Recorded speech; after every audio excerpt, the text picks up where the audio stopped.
자, 오늘 본문 한번 보겠습니다. 아까 본문 읽었지만 본문 우리가 한 번 더 교독합시다. 제가 먼저 읽을 테니 여러분들이 읽으십시오. 야곱아, 어찌하여 네가 말하는 이스라엘아, 네가 이르기를 내 길은 여호와께 숨겨졌으며 내 성사는 내 하나님에게서 벗어난다 하냐.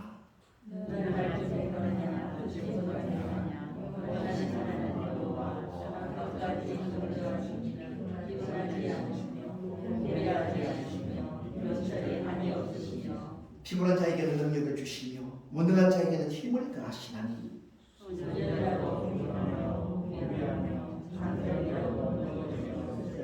다같이 오직 여호와를 앙망하는 자는 새 힘을 얻으리니 독수리가 날개 치며 올라가는 같을 것이요 다른 박제하여도 곤비하지 아니하겠고 걸어가도 피곤하지 아니하리로다. 아멘. 오늘 말씀 하나님의 말씀 이사야 40장 27절로 32절의 말씀의 제목은 여호와를 앙망하는 자, 여호와를 앙망하는 자라는 제목이 되겠습니다.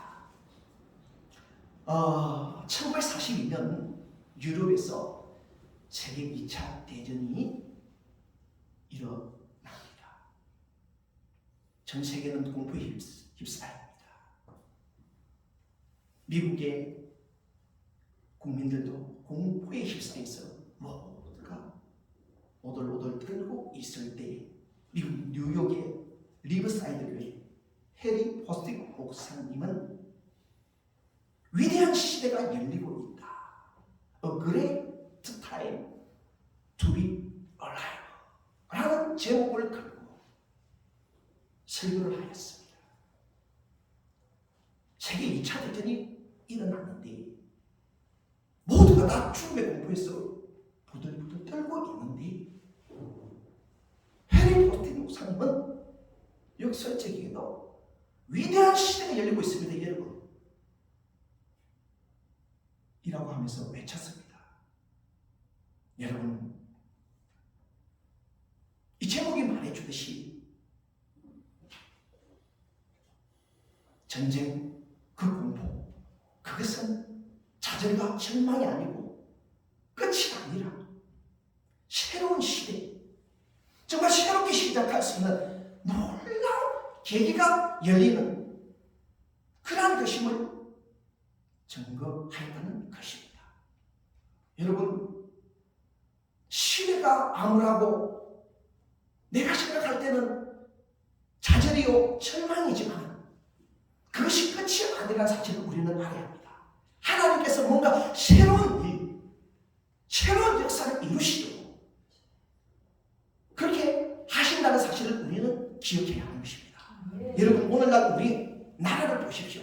우리 조국 자유대한민국과 우리 한국교회를 보십시오. 참으로 위기입니다. 지난 코로나19 3년 동안 여러분 어땠습니까? 모든 것이 마비가 되고 억압이 되고 활동도 제대로 못하고 여러 모양으로 우리 나라가 경제적으로 어려웠고 한국교회는 어땠습니까? 한국교회 역사상 전무후무한 일이 벌어졌습니다.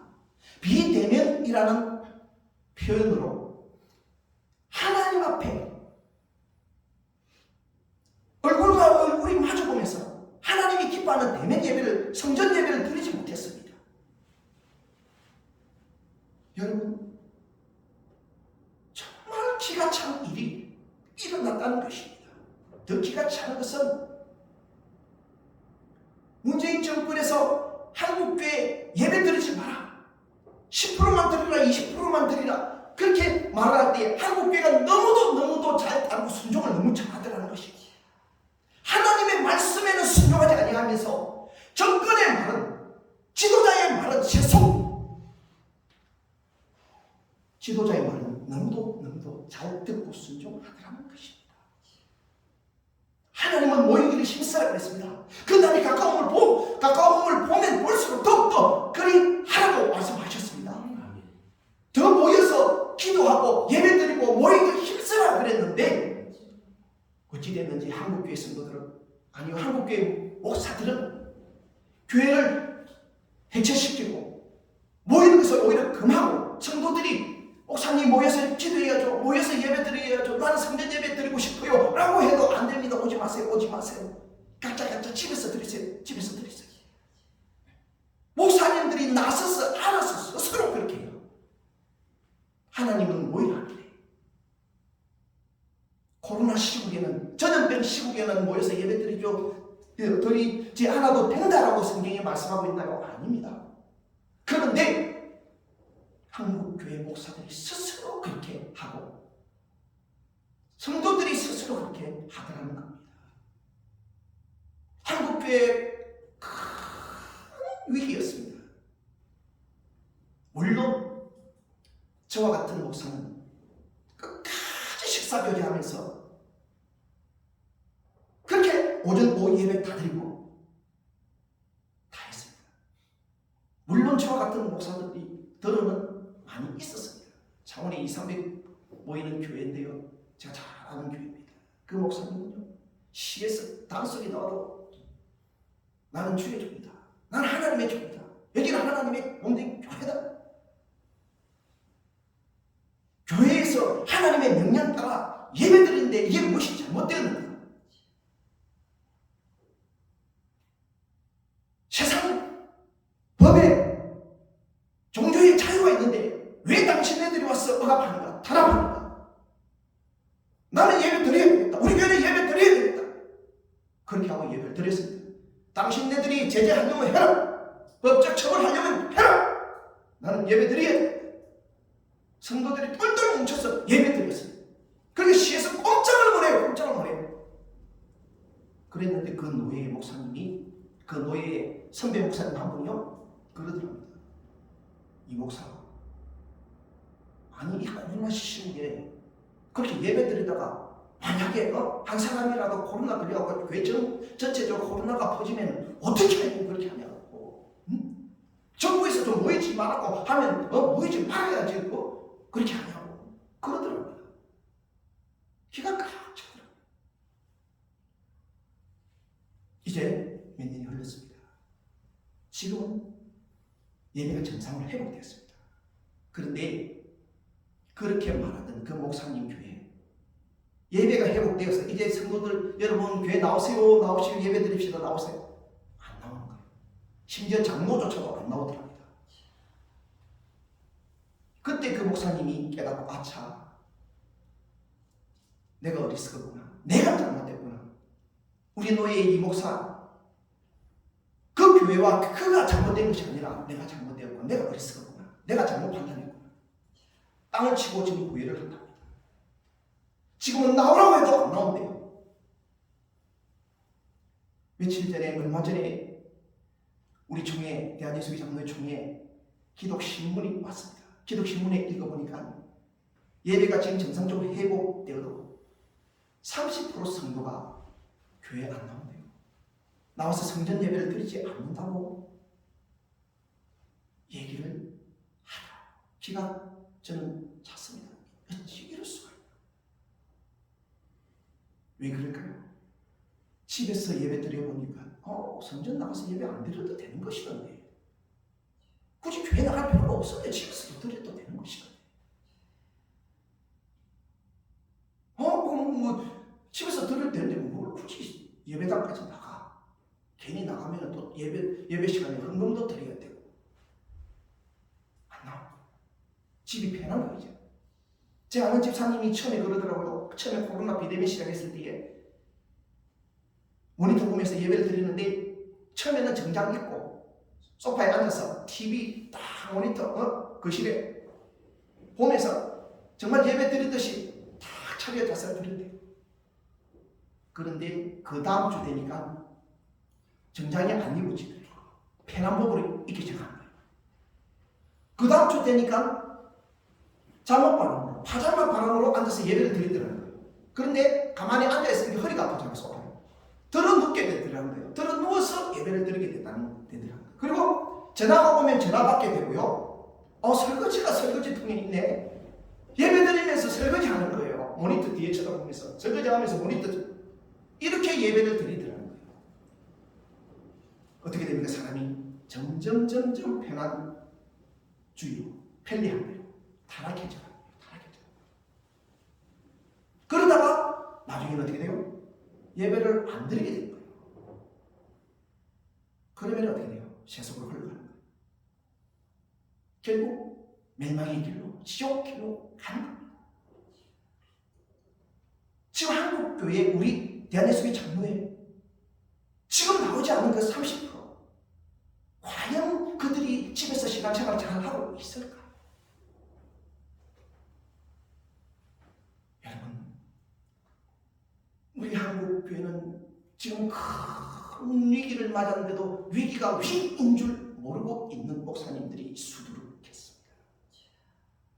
문재인 정권 때 얼마나 한국교회를 박해했습니까? 한국교회를 무너뜨리기 위해서 온갖 수단과 방법을 가리지 아니하고 지금 더불어민주당 같은 경우에 차별금지법을 만들어서 한국교회를 말살하려고 합니다. 여러분, 차별금지법이라는 거 들어보셨습니까? 한국교회 말살법이 차별금지법입니다. 목사님, 그 좋은 법 아니에요. 그 말대로 보니까 차별하면 안 되잖아요. 예, 사회적 약자 차별하면 안 되죠.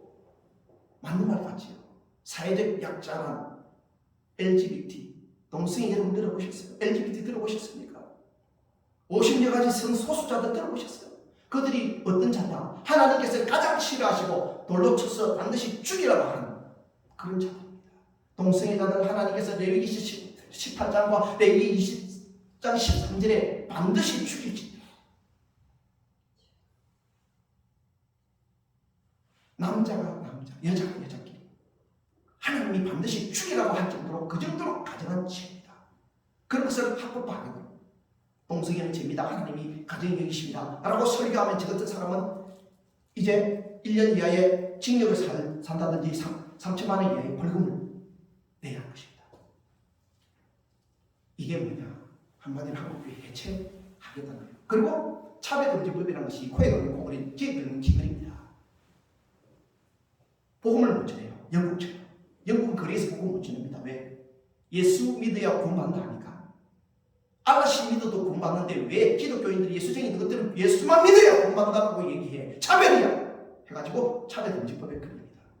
영국에 길거리에서 복음 전하다가 체포되어서 구금당하고 감옥 가고 벌금 물린 목사님들이 수두룩했습니다. 그거 영국 일이 아니라 우리나라에서도 곧 벌어지게 된 겁니다. 차별금지법이 지금 국회에 상정되려다가 기독교인들이, 저 같은 기독교인들이 엄청나게 들고 일어나서 반대하고 피켓 들고 시위하고 전화 걸고 엄청난 반대에 부딪혀서 지금 뒤로 중에 있습니다. 그것은 기독교 죽이는 법이요. 또한 자유민주주의, 자유대한민국 무너뜨리는 법입니다. 자유민주주의, 자유대한민국의 꽃이 무엇입니까? 표현의 자유입니다. 표현의 자유를 완전히 짓밟는 것입니다. 여러분, 우리는 그런 것에 쏘아서는 안 됩니다. 지금 한국교회가 그런 위기, 여러 가지 위기에 직면해 있습니다. 그런데 그것이 위기인 줄 모르고, 위기가 위기인 줄도 모르고, 천지도 모르고 깨춤을 추는 그런 성도들, 그런 목사들이 너무도 이 땅에 많았어. 제가 참 마음이 안타깝습니다. 여러분, 지금 정치계, 이제 문화, 군사, 교육, 언론, 법조 이런 게 높은 게 이렇게까지 대한민국 전체적으로 위기고, 국가적 교회죠. 그리고 개인적 코로나 시국에 여러분 가정, 직장, 사업 등등 얼마나 어려웠습니까? 여러분, 우리는 지난 코로나 시국 3년 동안에 정말 말하고 싶어도 말할 수 없었고 속으로만 아련했어. 그렇게 위기의 시국을 걸어왔습니다. 사실 절망적이었습니다. 실망, 낙심, 좌절하고 절망하고 아우성치게 눈물 흘리는 그런 분들이 너무도 많았습니다. 그런데 여러분, 이런 시국 속에서도 우리 하나님은요 역사하십니다. 하나님은 살아계십니다. 이런 시국임을 알고 계십니다. 하나님의 역사는요 절망의 때에 더 크게 나타나고 일어납니다. 여러분 절망이라고 해서 정말 끝이 아닙니다. 이 절망의 때에 우리는 오히려 하나님을 소망하고 하나님 아버지를 바라봐야 하는 것입니다. 성도는 고난과 환난이 닥치면 닥칠수록 그런 삶 가운데서도 하나님을 믿고 의지하며 그분을 붙들어야 한다는 것입니다. 절망 가운데서 하나님을 불신할 것이 아니라 하나님이 정말 계셔, 하나님이 계시면 어떻게 이럴 수 있어? 하나님을 불신할 것이 아니라 오히려 우리를 일으키시는 전능하신 하나님, 그분을 바라보며 그분을 붙들고 의지하면서 그분을 더욱더 앙망해야 하는 것입니다. 오늘 본문의 말씀을 보면 여러분들이 너무도 잘 아는 내용들입니다.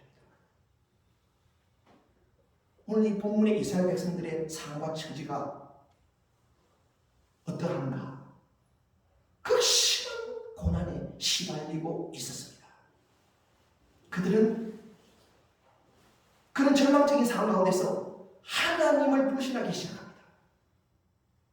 하나님의 그 능력을, 하나님의 일하심을 불신합니다. 그러나 우리 하나님은 능력의 하나님이고 책임 주시는 하나님이고 놀라운 기적 역사를 일으키시는 하나님이심을 역설하고 있습니다.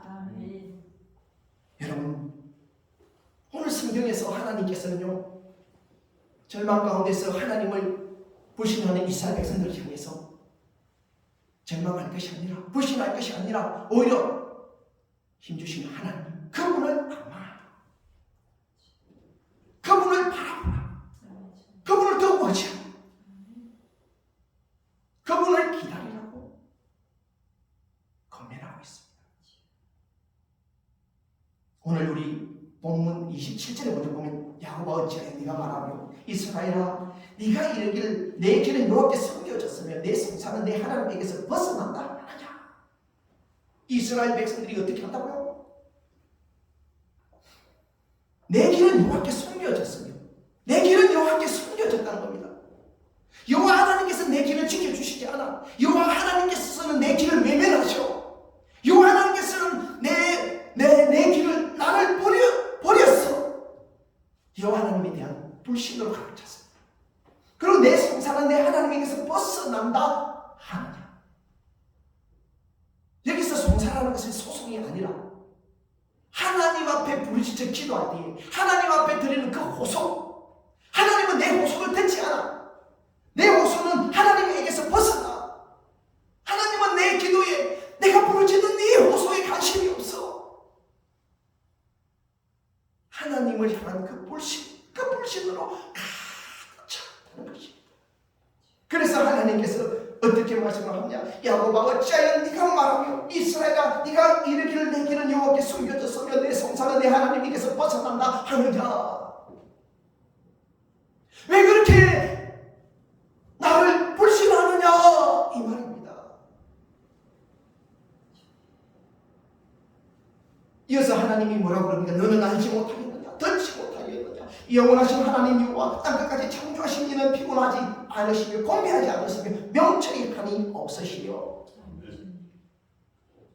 하나님은 어떠한 분이신가를 이제 이스라엘 백성들에게 알려주고 있습니다. 하나님은 피곤하지 않으시며 공개하지 않으시며 명철이 한이 없으시며 피곤한 자에게는 능력을 주시며 무능한 자에게는 힘을 더하시나니. 하나님은 피곤하지도 아니하시고 공개하지도 않으시고 또 명철이 한이 없으시고 그리고 피곤한 자에게 능력을 주시고 무능한 자에게는 힘을 더하여 주시는 하나님이시다 하는 것을 이스라엘 백성들에게 말씀하여 주고 있습니다. 가르쳐 주고 있는 것입니다. 그리고 하나님을 믿고 의지하며 그분을 앙망하는 자는 어떻게 되는지를 이어서 말씀합니다. 소년이라도 피곤하며 곤비하며 장정이라도 넘어지며 쓰러지되 오직 여호와를 앙망하는 자는 새 힘을 얻으리니 독수리가 날개치며 올라감 같을 것이요 다른 박질하여도 곤비하지 아니하겠고 걸어가도 피곤하지 아니하리로다. 소년이라도 피곤하며 곤비하며 장정이라도 넘어지며 쓰러지는데 여호와 하나님 그분 믿고 의지하며 그분 바라보며 그분 악망하는 자는 새 힘을 얻는다고 합니다. 어떤 힘요? 독수리가 날개치며 올라갈 것 같을 것이고 다른 박질을 하여도 공개하지 아니하겠고 그러가도 피곤하지 아니하리로다. 하나님께서는 하나님을 악망하는 자에게 그런 힘과 능력을 주시겠다는 것입니다. 아멘. 여러분, 우리 하나님은 이런 하나님이십니다. 이런 능력과 힘이 있으신 하나님이십니다. 그런 하나님을 불신해서 되겠습니까? 아무리 절망적인 시대라도 아무리 절망적인 상황이라도 하나님을 불신해서는 안 되는 것입니다.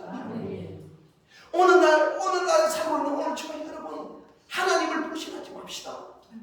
내 삶이 절망적입니까? 여러분들의 가정이, 여러분들의 환경이, 여러분들의 자녀가, 내 직장이, 내 사업이 절망 가운데 있습니까? 희망이 도저히 보이지 않습니까?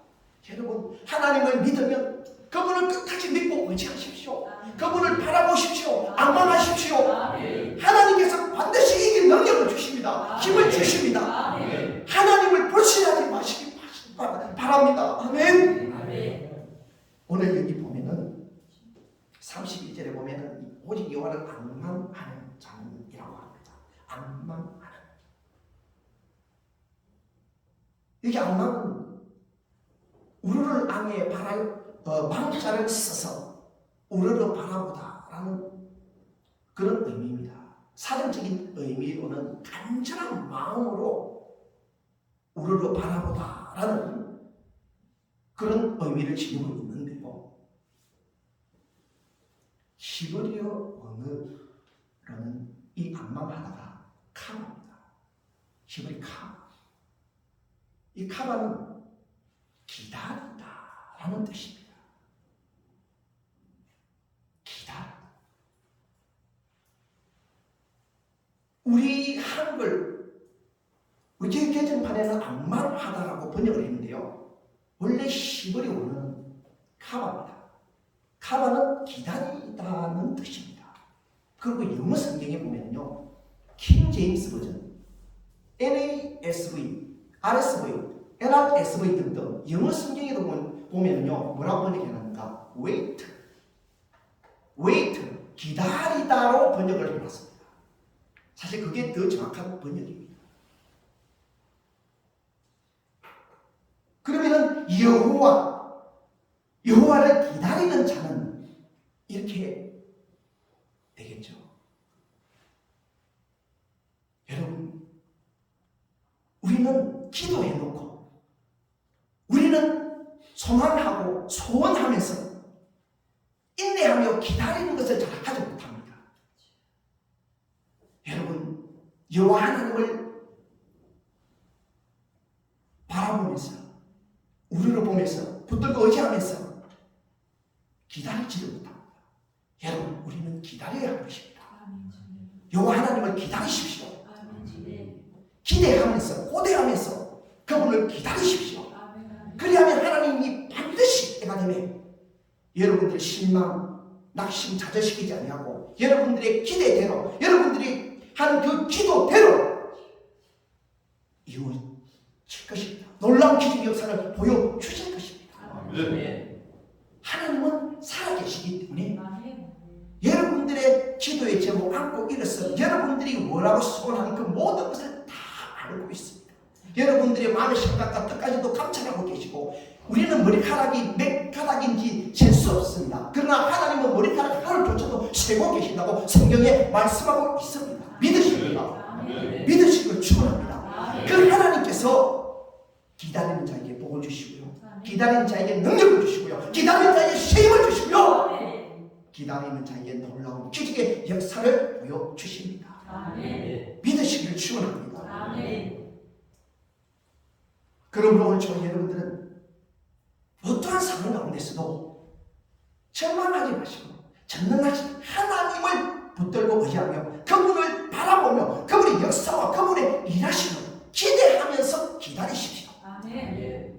여호와 하나님의 일하심을 간절히 바라고 기다리는 자는 반드시 책임을 얻게 될 것이고 그분의 놀라운 기적의 역사를 보게 될 것입니다. 여러분 벤허라는 영화 아십니까? 혹 보셨습니까? 예, 보신 분도 계실 것입니다. 벤허, 이 주인공이 유다 벤허죠. 이 친구가 로마 장교 메살라입니다. 이 메살라는요, 이 유다의 친구지만 이 유다에게 엄청난 고난을 안겨줘요. 그런 나쁘고 못된 친구죠. 유다 벤허는 로마 총독을 죽이려 했다는 억울한 누명을 쓰게 되죠. 반역자라는 그 누명을 쓰고 어떻게 됩니까? 친구 메살라에게 잡혔어요. 그렇게 노예로 끌려갑니다. 이 벤허가 로마에 끌려가서 그 군함 밑바닥에서 창고에 처했어요. 그렇게 노전 그런 노예 생활을 하지 않습니까? 여러분, 저는 그런 노를 처음 보지 않았기 때문에 그 노예들의 상황이 얼마만큼 절망적인지 저는 피부적으로 느낄 수가 없습니다. 우리가 상상을 할 수는 있지 않습니까? 오늘 저와 여러분들이 벤허와 같이 군함 밑바닥에서 창고에 처해서 도망갈 수도 없습니다. 손이 부르 터지고 근육이 터지고 죽으라고 노를 젓는 노예가 되었다면 그 상황이 어떻겠습니까? 얼마나 절망적이겠습니까? 그러나 유다 벤허는 그 상황 가운데서도 절망하지 않습니다. 오히려 반드시 나는 이곳에서 살아나가서 내 이 억울한 운명, 우리 가족의 그 억울한 운명을 밝히려 합니다. 노를 젓는데 이제 로마 장군 그 배의 함장이죠. 함장이 내려왔어요. 49번 그대의 눈은 왜 그렇게 정오심으로 불타고 있는가? 그 대상이 누구인가? 라고 묻습니다. 그때 벤허가 이럽니다. 나는 죄가 없습니다. 나는 반드시 내 고향 예루살렘에 돌아가서 우리 가족의 결백을 증명할 것입니다. 그럽니다. 그때 이 로마 장군이 여기서 살아서 나갈 수 있으리라 믿는가? 그럽니다. 그때 이 벤허가 이렇게 말합니다. 나는 죽지 않습니다. 하나님께서 나의 결백이 증명될 때까지 나를 살려주실 것입니다. 벤허는 하나님을 믿었습니다. 벤허는 그 절망적인 상황 가운데서도 주님의 역사를 믿음으로 간절히 바라면서 하나님의 그 놀라운 기적의 역사를 보게 될 것임을, 하나님께서 그 기적을 내게 나타내 보여주실 것임을 믿고 기다렸습니다. 이제 치열한 전투가 벌어졌습니다.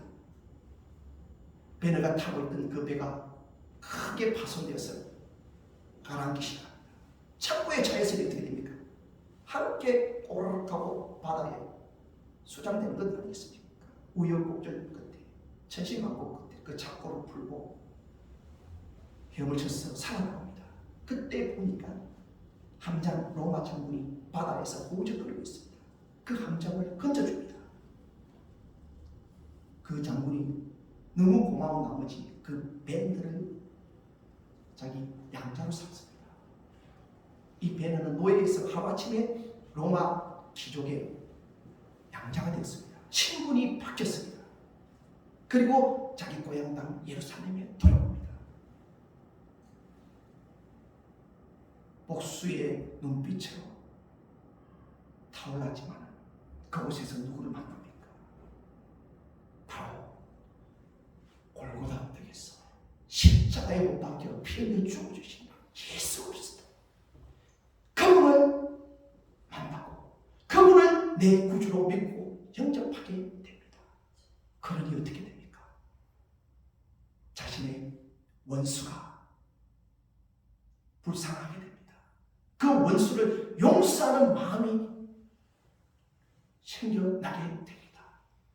베나는 자신을 노예로 팔았던, 자신의 가문을 멸망시켰던 그 원수들을 용서하게 됩니다. 그리고 모든 것이 예전처럼 회복됩니다. 베너의 소망은 결국 이렇게 이루어지게 됩니다. 여러분, 어떠한 절망적인 상황 가운데서도 하나님을 의지하며 하나님의 그 일하심을 믿고 기다리시기 바랍니다. 반드시 놀라운 기적의 역사를 보게 될 것입니다. 성도는 어떠한 상황 가운데서도 하나님을 바라봐야 하는 것입니다. 어떠한 상황 가운데서도 하나님을 믿고 의지하십시오. 내가 예수 믿기로 결단하고 내가 하나님께 두 발 드렸거든. 이제 세상 보지 말고 사람도 의지하지 말고 오직 하나님 의지하시기 바랍니다. 하나님 바라보시기 바랍니다. 하나님 뜻이기 바랍니다.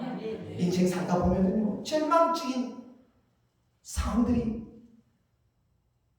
순간순간 다가옵니다. 그런데 어떻게 합니까? 여러분, 절망 가운데서 울며 불며 땅을 치며 사람 원망하고 하나님 원망합니까? 아닙니다. 믿는 예수 그리스도의 사람은 하나님 원망해서는 안 됩니다. 그 절망적인 상황을 하나님이 보고 계시고 지켜보고 계시고, 그 절망적인 상황 가운데서 네가 어떻게 하는지, 네가 어떻게 나를 붙들면 나를 의지하며 나를 신뢰하는지 하나님은 그것을 지고 계십니다. 그것을 바라보고 계신다는 것입니다. 그 절망적인 그 상황에서 하나님 향한 불신과 원망을 쏟아버리면 복이 달아나는 것입니다. 그 상황을 이겨야 하는 것입니다. 믿음으로 이기고 믿음으로 승리해 가야 하는 것입니다. 아멘. 그 상황을 이기고 나면 하나님이 놀라운 은혜와 축복과 기적을 보여주실 것입니다. 아멘. 여러분, 김병년 목사님이라고 혹시 여러분 아십니까? 들어보셨어요? 김병년 목사님 다드림 교회, 이분이요 2005년도에 교회를 개척합니다. 교회를 개척한 지 넉 달 만에 사모님이 셋째를 낳고, 그 셋째를 안고 이제 그 아이를 놓으면은, 병원에서 놓으면은 이제 산후조리원에 들어가지 않습니까? 몸조리를 하지 않습니까? 한 2, 3주 그렇게 몸조리를 하고 아이를 보듬고 집에 왔습니다. 집에 와서 안고 젖을 먹이다가 그 자리에서 쓰러져서 식물 인간이 되어버립니다. 알고 보니까 급성 뇌경색이 온 거예요. 사모님이 아이를 젖물리고 안은 채로 그 자리에서 뒤로 쓰러진 것입니다. 청천벽력과 같은 일이 벌어진 것입니다. 아이가 셋입니다. 얼마 전에 낳은 아기까지 합쳐서 셋입니다. 사모가 쓰러졌어요. 아내가 쓰러졌어요. 목사님은 청천벽력과 같은 일이 아니겠습니까? 급히 병원에 싣고 갔지만 손 쓸 수가 없었습니다. 손가락 하나, 발가락 하나, 눈동자 하나 깜빡거릴 수 없을 정도로 신체가 마비되어서 식물 인간이 되어버린 것입니다. 이 목사님은 절망이 찾아왔습니다. 하나님, 내가 어렵게 개척했는데 사모가 내 힘이 되어주고 동력자가 되어야 되는데 사모가 식물 인간이 되면 어떡합니까? 이 아이 셋은 누가 돌보면 누가 키웁니까? 얼마나 그 상이 절망이었겠습니까? 이 사모를 고쳐달라고 이 목사님이 얼마나 기도를 했는지 모릅니다. 20일 금식 기도를 2번 하고 일주일 금식기도 3일 금식기도는 밥 먹듯이 하고 3년을 그렇게 기도해도 하나님은 아무런 응답이 없더랍니다. 오사리 금식기도원에 들어갔어. 그렇게 울며 불며 하나님 아버지 제발 살아계시면 사랑하는 내 안에 일으켜 주십시오. 하나님 정말 살아계신 것이 맞습니까? 나중에는 입에서 욕이 튀어나오죠. 그 정도로 절박했습니다. 그런데 하나님은 묵묵부답이더라는 것입니다.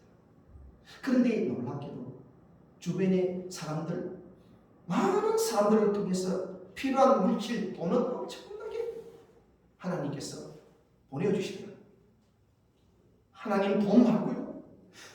내가 언제 돈 보내달라고 했습니까? 내 아내 살려달라고 그랬지. 이렇게 달라고 그랬지. 나는 돈이 아니고 아내가 필요합니다. 그렇게 소리를 칩니다. 그런데 거기에 대해서는 아무런 하나님의 답이 없어요. 침묵해요.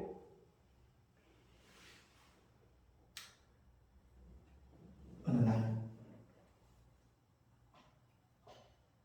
IMF 대학 청년 수련회를 하는데 한 5천 명이 모인대요. 전화가 왔는데 목사님이 강사로 좀 오셔야 되겠습니다.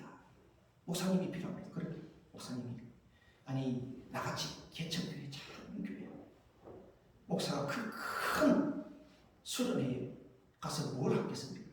나 말고 더 큰 교회 우리나라에 유명하고 훌륭한 목사님들이 얼마나 많아요. 그런 목사님 부르세요. 저는 거기에 갈 능력이 안 됩니다. 그랬대요. 그랬더니 아닙니다. 목사님 아니면 안 됩니다. 꼭 목사님 모셔야 됩니다. 목사님 제발 와주세요. 그러더라고요. 내 처지가 지금 내 코가 썩잖네. 아내가 식물인간 되어 있고 이 개척교회 돌보기도 힘든데 그렇게 오라고 사대하니 할 수 없이 성납을 했다는 것입니다. 그 큰 집회를 가야 하니 여러분 기도를 많이 해야 되겠다는 그런 생각이 들더라고요. 그래서 40일 작정 기도를 합니다. 교회에서. 이제 그 식물 인간된 아내를 휠체어에 태우고 여보 당신도 같이 가서 기도합시다. 말귀를 알아듣는지 못 알아듣는지 목사님은 그렇게 말을 하고 휠체어에 태워서 아내를 교회에 데리고 갔어요.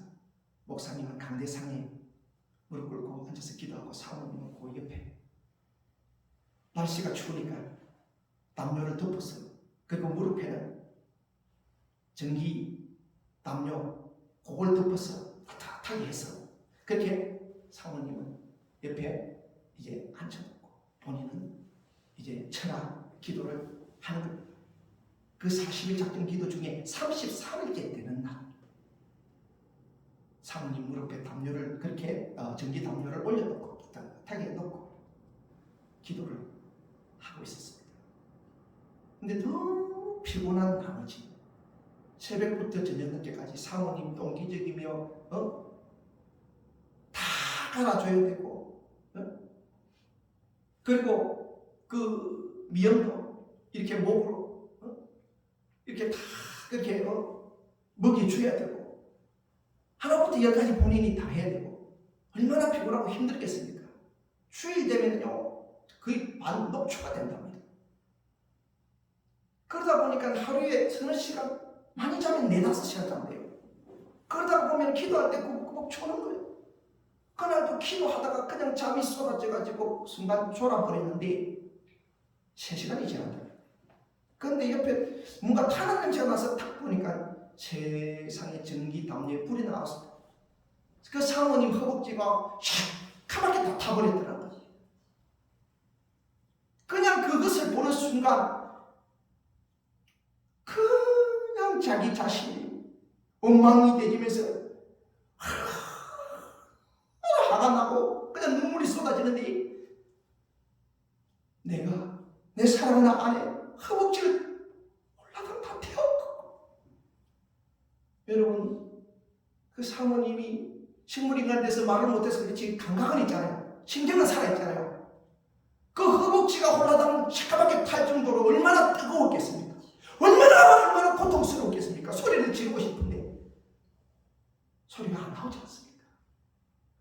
그걸 생각하니 목사님은 그냥 견딜 수가 없더라고요.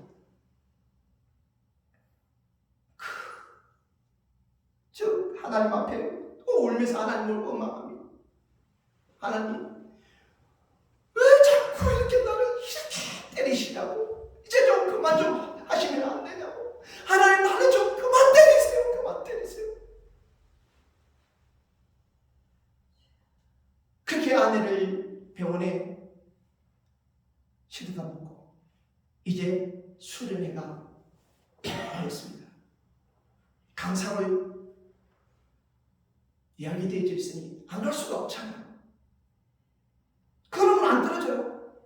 여러분, 아내가 그렇게 병원에 입원했는데 무슨 걸음이 떨어지겠습니까?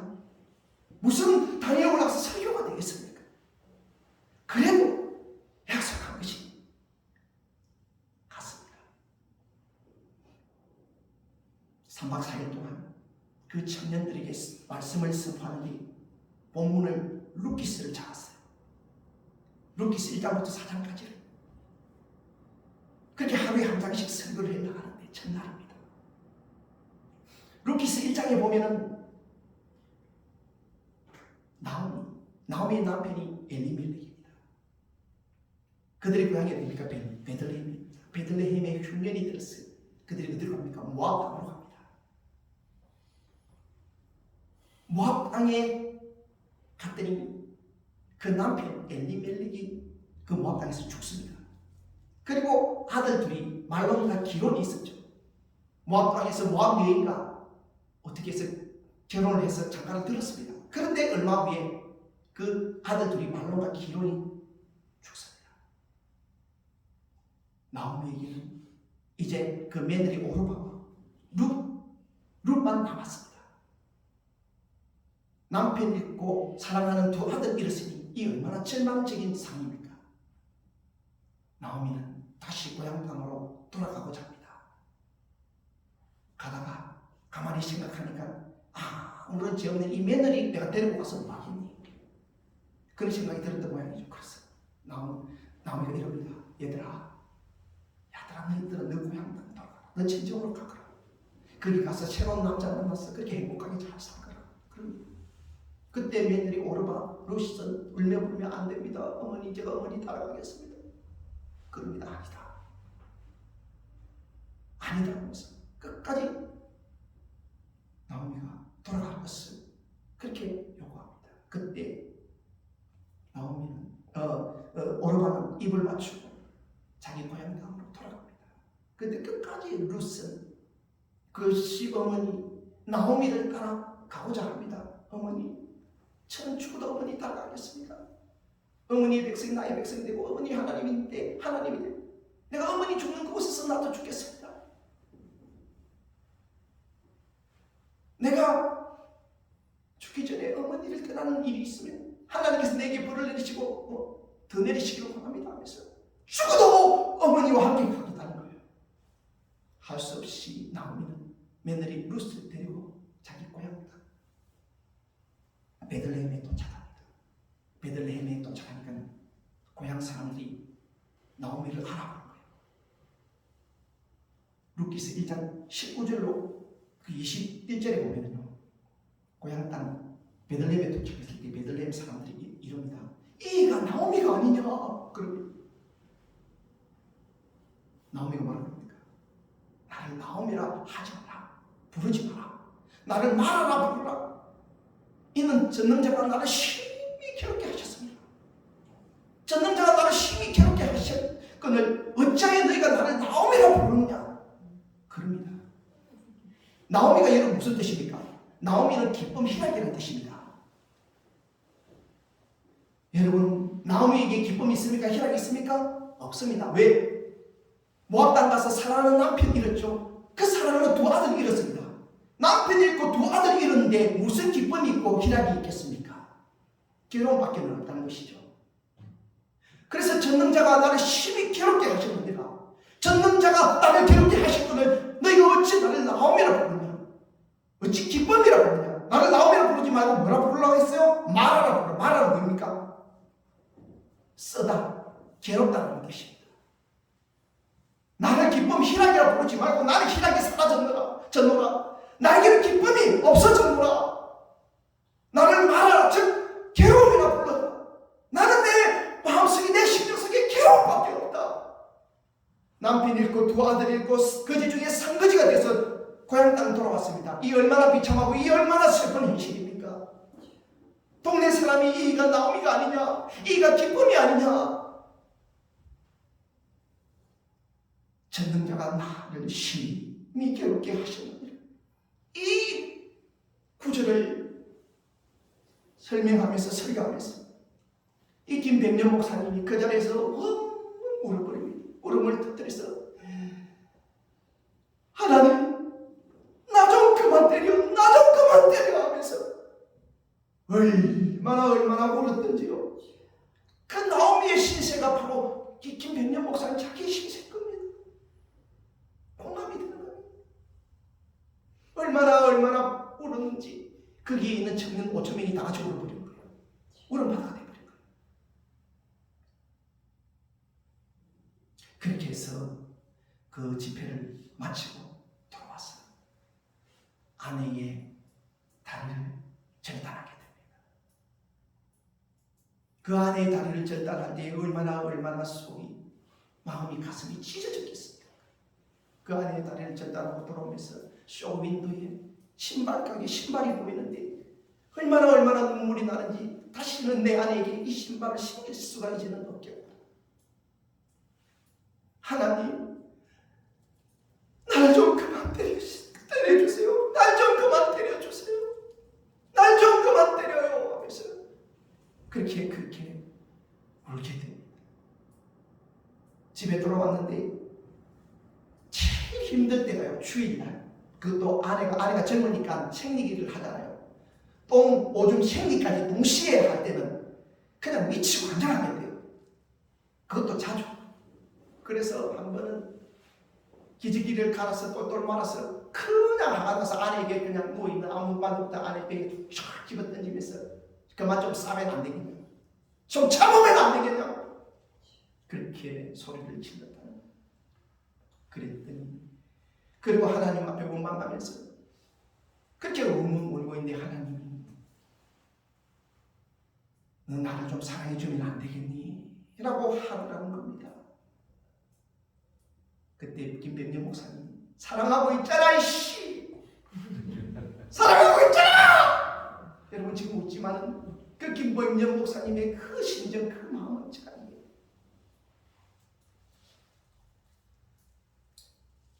얼마나 절망이겠습니까? 얼마나 힘들고 괴롭겠습니까? 하나님이 그러시더라고요. 내 형상이라.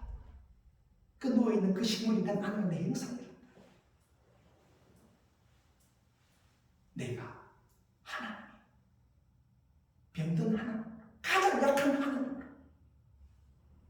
네 곁에 와 있다. 그러니 나를 좀 돌봐주면 안 되겠니? 라고 하나님이 말씀하시더라고요.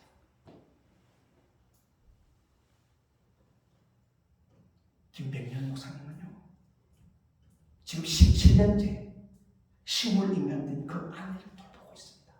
17년째 기저귀를 갈고요. 17년째 그렇게 살아가고 있습니다. 지금도 그분은요, 하나님 왜 나한테 이렇게 하는지 이유를 모르겠대요. 그분이 하는 말이 내가 하나님의 그 뜻과 섭리를 알아가고 있는 중이라고 그렇게 말씀하시더라고요. 본인은 몰라도 저는 압니다. 하나님이 왜 김백년 목사님에게 그렇게 하시는지, 김백년 목사님 자기는 이해를 못해도 저는 이해합니다. 저는 압니다. 왜 하나님이 그렇게 하시는지. 바로 저 같은 인생 때문에 김백년 목사님을 하나님께서 그렇게 하시는 것입니다. 제가 지금 개척 11년째입니다. 너무도 힘들어요. 개척교회 너무도 힘들어요. 익서 목사님은 개척한 지 몇 달 만에 숫자가 6, 7, 8 됐어요. 저는 11년 만에 아직도 7, 8입니다. 주일학교 아이들까지 치면은 한 20명 가량 되려고. 얼마나 힘들고 괴롭고 고통스러운지 몰라요.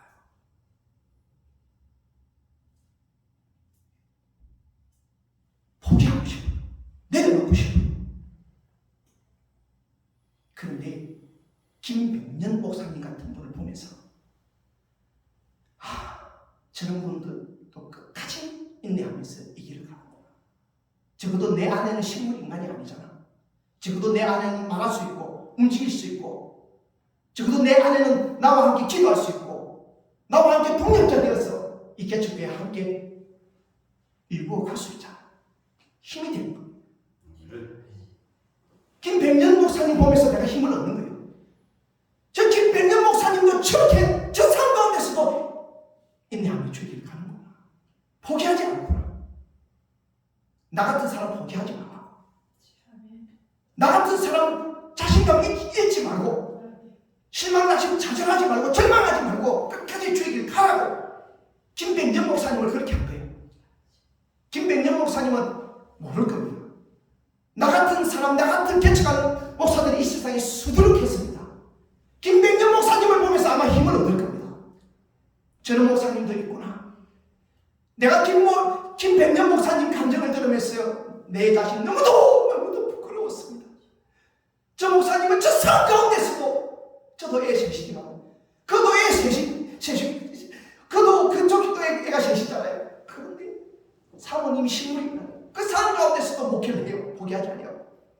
그런데 나는 거기에 비하면 아무것도 아닌데도 불평하고 불만하고 원망하고 그렇게 내려놓고 싶어 했구나.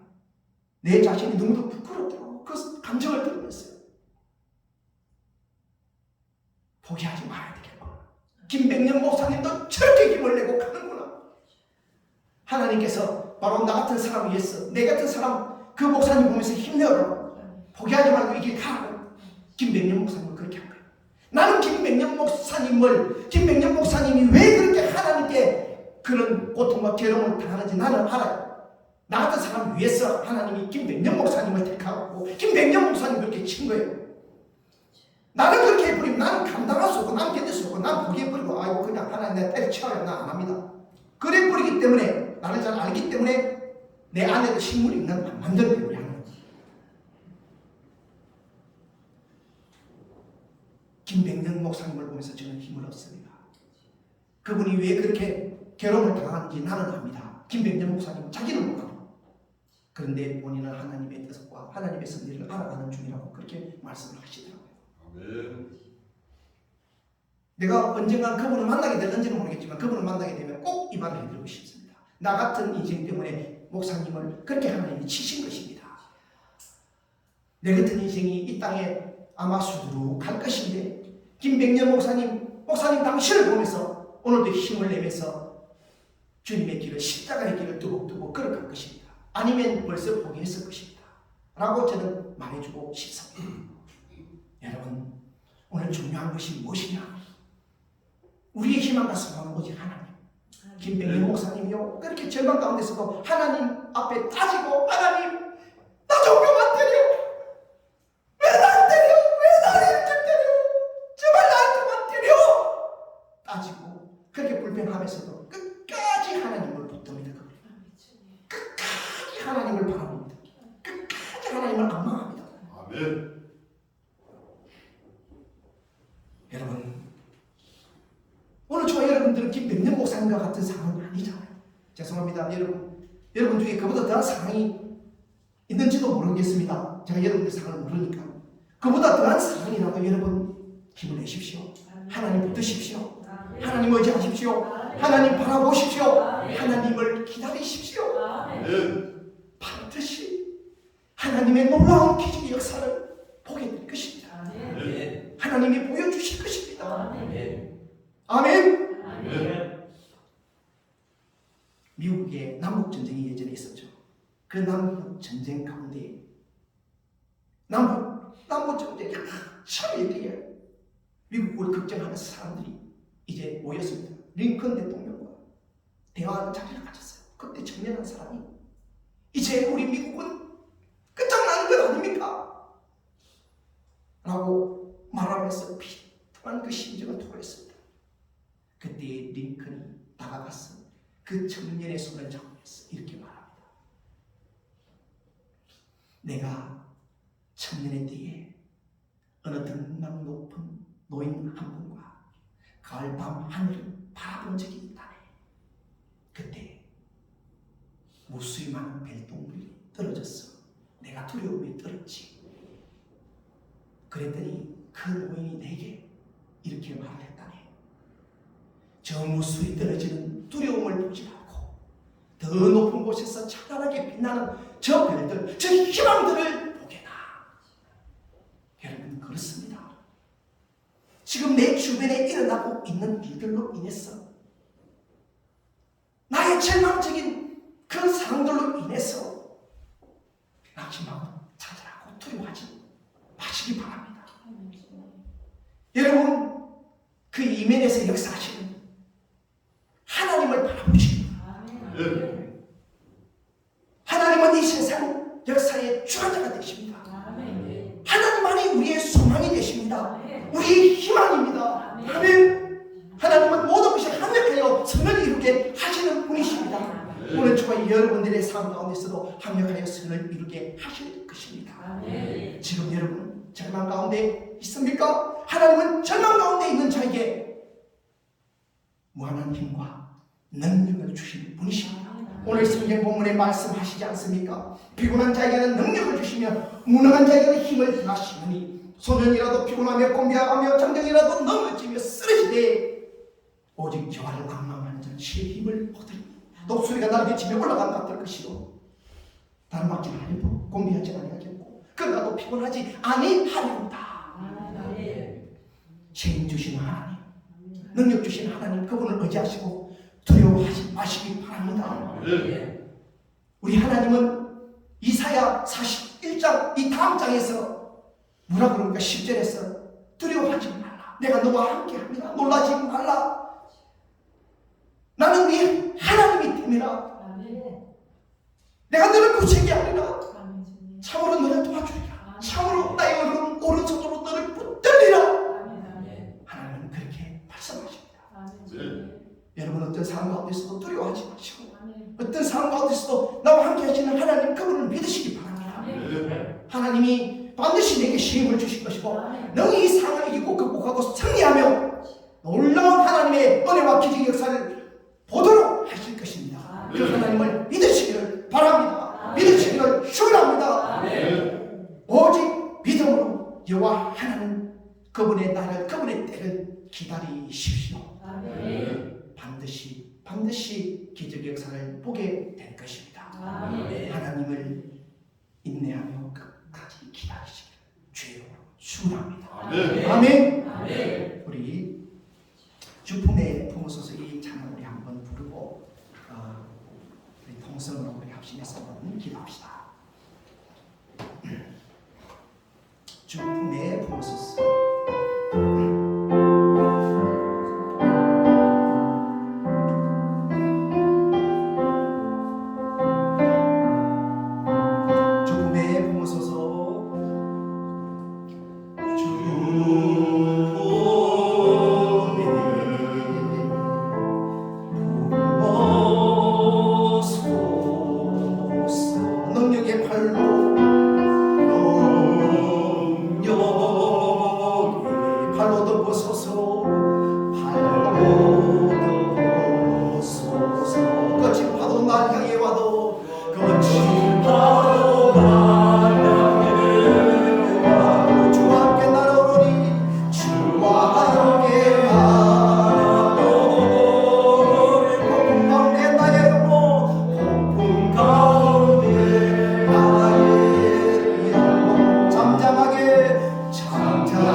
주님 안에 나 거하리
우리 하나님께서는 절망에 빠진 사람에게 희망을 주시고 용기를 주시고 힘과 능력을 주시는 하나님이십니다. 여러분 지금 절망 가운데 있습니까? 내 앞에 희망이 보이지 않습니까? 내 뒤에서 은밀하게 일하시는 그분을 발견하시고 그분을 바라보십시오. 그분을 악망하십시오. 그분을 기다리십시오. 놀라운 기적의 역사를 보게 될 것입니다. 이 시간 절망 가운데서도 하나님을 붙들고 오지 않으며 오직 하나님 바라보며 하나님을 기다리는 내 자신이 되시고 어떤 상황 가운데서도 불평불만 원망하며 하나님을 불신하지 않도록 반드시 나를 도우시고 내게 힘과 능력을 주시고 내게 주시는 그 하나님을 믿고 오지 않으므로 그 하나님의 기적을 보는 내 자신이 될 수 있도록 이 시간 우리 다같이 주님 한번 부르고 기도합니다. 주여 아버지 하나님 은혜를 감사합니다. 오늘 우리 주님께서 귀한 말씀 생명의 말씀을 들려주시고 이 말씀을 통해 대답해 주시니 감사합니다. 오 주님이시여 내 인생의 절망의 때에 내 인생의 고난의 때에 내 인생의 환난의 때에 주여 주님을 원망했습니다. 주여 주님 앞에 불평했습니다. 주님을 불신했습니다. 주여 용서해 주시옵소서. 아버지여 이제는 어떤 상황 가운데서도 주님을 불평하지 않겠습니다. 주님을 불신하지 않겠습니다. 이제는 우리 하나님의 능력을 주시며 오늘 하나님 힘을 주시는 분이십니다. 저는 하나님을 포기하며 감정되어 주님을 쓰러지게 어디 영원을 안망했다는 시임을 주신다 하셨으니 그런 하나님을 믿습니다. 그런 하나님을 믿고 의지합니다. 그런 하나님을 끌고 나갑니다. 하나님을 바라봅니다. 하나님을 영원합니다. 하나님을 기다립니다. 오 주님 아버지의 영광을 주시옵시고 어디 저희들을 아버지와 들어주시며 놀라운 주님의 기적의 역사를 보게 하옵소서. 놀라운 은혜로 주님 우리 주님께서 내려주시는 걸 믿습니다. 고마우신 하나님 은혜를 감사합니다. 오늘 귀한 시간 복된 시간 또 귀한 말씀 들려주시고 깨닫게 하시니 감사합니다. 하나님 지금까지 내 인생의 고난의 때에 환난의 때에 절망의 때에 하나님을 원망하고 불신했던 것을 용서해 주시옵고 이제는 어떤 고난 환난 역경 절망 가운데서도 하나님만 믿고 의지하며 바라보며 악망하며 기다리기를 원합니다. 하나님 부디 승리를 얻게 하시고 어떤 상황 가운데서도 우리 주님 바라보는 주님의 놀라운 기적의 역사를 보는 저희들이 다 되게 하여 주옵소서. 예수님의 이름으로 기도드립니다. 아멘.